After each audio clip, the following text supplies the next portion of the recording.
Welcome to this edition of Emerging Insights, Transforming ILD Management, an accredited continuing education activity. This brief expert video will highlight important clinical findings presented at the conference. Thank you for joining us for this clinical highlight titled Emerging Insights, Transforming Interstitial Lung Disease Management. My name is Dr. Stephen Nathan. I'm the Medical Director of the Advanced Lung Disease and Lung Transplant Program at Inova Fairfax Hospital in Falls Church, Virginia. In this clip, I'll be highlighting key data on interstitial lung disease presented at the CHEST meeting from October the 19th through the 22nd in Chicago. Thank you for joining me. So I spent a lot of time at the conference running around from meeting to meeting, presentation to presentation, including some of my own. So our discussion today is going to encompass ILD diagnostic and treatment challenging, busting some myths, addressing gaps, challenges, and optimizing care.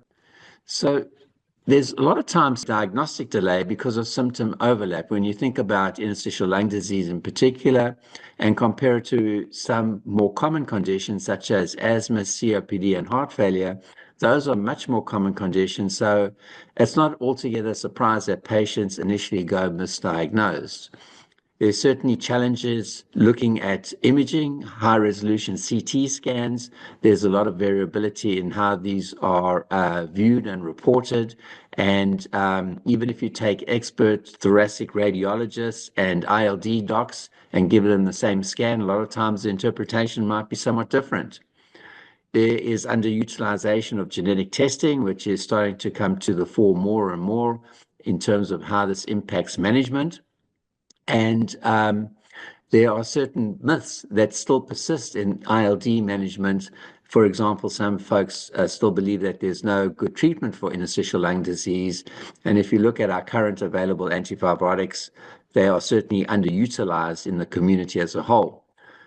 The diagnostic procedure, or it's not really a procedure, the diagnostic methodology of choice for interstitial lung disease is a multidisciplinary discussion, but not everyone has access to a multidisciplinary team. A multidisciplinary discussion could be as simple as a pulmonologist picking up a phone and talking to his best friend radiologist or thoracic radiologist in terms of discussing what the CT shows.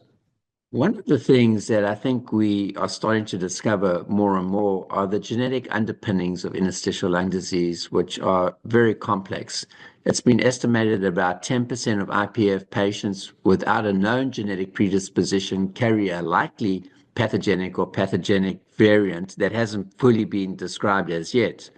More than 15% of individuals with short telomeres do not have an identifiable genetic variant and probably lurking below the surface and waiting still to be discovered at some point in the future. And then up to 90% of individuals with short telomeres lack a detectable variant, even with comprehensive testing, underscoring the point that we haven't been able to elucidate all the variants that are out there, despite many variants already being discovered. The role of the multidisciplinary discussion in ILD diagnosis cannot be underestimated, and a lot of times the diagnosis will change when there's a multidisciplinary discussion. This typically includes a pulmonologist, a thoracic radiologist, or if there's no thoracic radiologist, any radiologist who has experience, and then a biopsy may be available in certain cases, and obviously then a pathologist comes into play as well. Despite our best efforts, though, it's always disconcerting that many patients end up having unclassifiable interstitial lung disease. It's been estimated anywhere from 11 to 44% of cases remain unclassifiable. And I think that's more testimony to our lack of fully understanding fibrotic interstitial lung disease. In terms of the pathology of ILD, we have various patterns that have been described from UIP to NSIP to organizing pneumonia and then other lesions as well.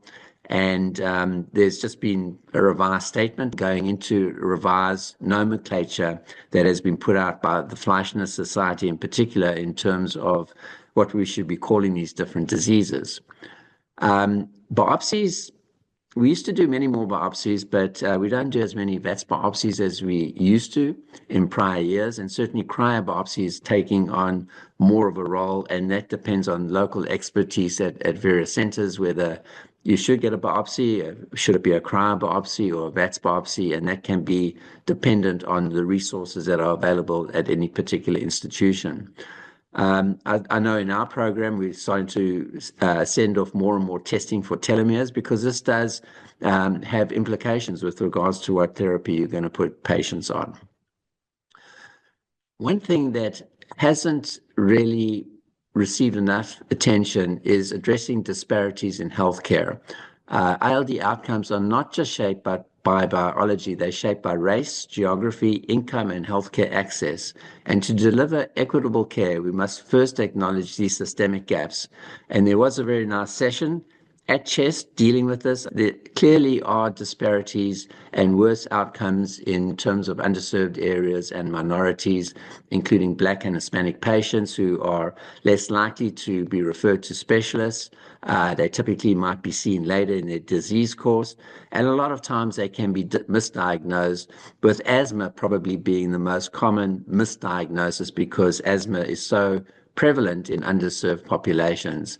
There's also a lack of access to imaging in more rural and non-academic centers, and certainly less access to multidisciplinary teams and discussion, as well as lung transplantation.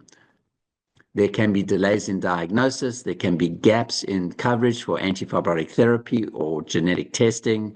And a term I hadn't heard before, we talk about adverse events and drug toxicity, but there is financial toxicity to many of these patients as well, which does impact the outcomes in terms of expensive copays or unrealistic costs to their medications. I think one very important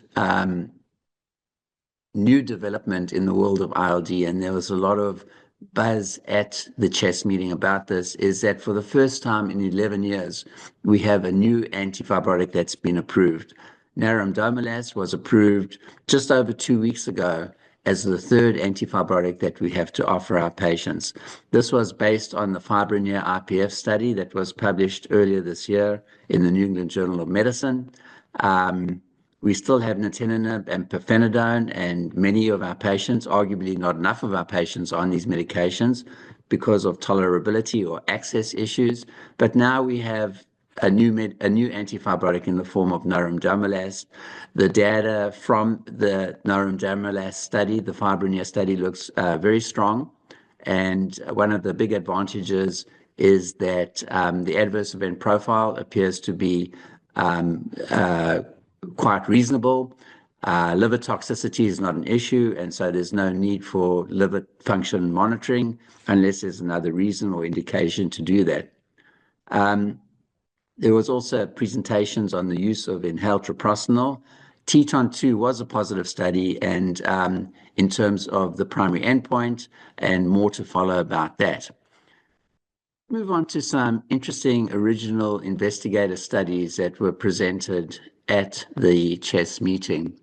Sotatercept has really taken the field by storm in terms of pulmonary arterial hypertension and has altered the treatment landscape in PAH. So this particular presentation was quite interesting because the one group of patients with group 1 PAH who do, in many cases, have ILD are those patients with CTD. And so this was an analysis of patients with CTD PAH who had some ILD, and there was benefit shown mostly in their hemodynamics, but also the authors reported stable or improved ILD status. So I think that I would personally love to see a study of sotatercept in ILD or in ILD PH. There was this presentation looking at predicting tolerance for inhaled treprostinil, and we know that inhaled treprostinil can be difficult for some patients to tolerate, primarily through cough. The incidence of cough in the INCREASE study was around 40% in the treatment arm versus around 30% in the placebo arm. And in these patients with ILD, they have a propensity to cough already. So these authors came up with a scoring system to predict which patients might develop cough. They presented it and felt like it had a high predictive accuracy for tolerability of inhaled treprostinil. But what I would say and what I would caution the reader is that even if you think the patient is not going to tolerate the medication, it's very difficult to know for certain. And I think if the patient has ILD pH that warrants therapy, they should still go on therapy. Fear of side effects or tolerability shouldn't preclude at least giving the patient the chance at a medication that might help them. The last study that I do want to mention was a study that was presented at the meeting. Once again, this was by Phil Molyneux, and it was a randomized, placebo-controlled, parallel group phase 2b study of nalbuphine extended release for chronic cough in patients with idiopathic pulmonary fibrosis.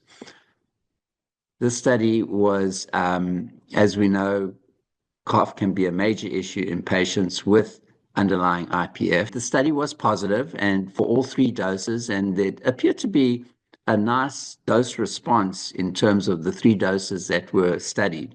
So over the course of the 4 weeks, the top dose, 108 milligrams twice a day, had a 60% reduction. Now, this was also accompanied by improvements in most of the secondary endpoints. So once again, more to follow on this very important study. Thank you again for joining us for this clinical highlight titled Emerging Insights, Transforming ILD Management. Please be sure to click on the landing page for this activity to claim your AMA, ANCC, or ACPE credit and access the downloadable slides. Thank you very much once again. We hope you found this activity useful and educational. To receive continuing education credit and to download your printable certificate, please return to the activity webpage and select Continue to move through the post-test and evaluation questions.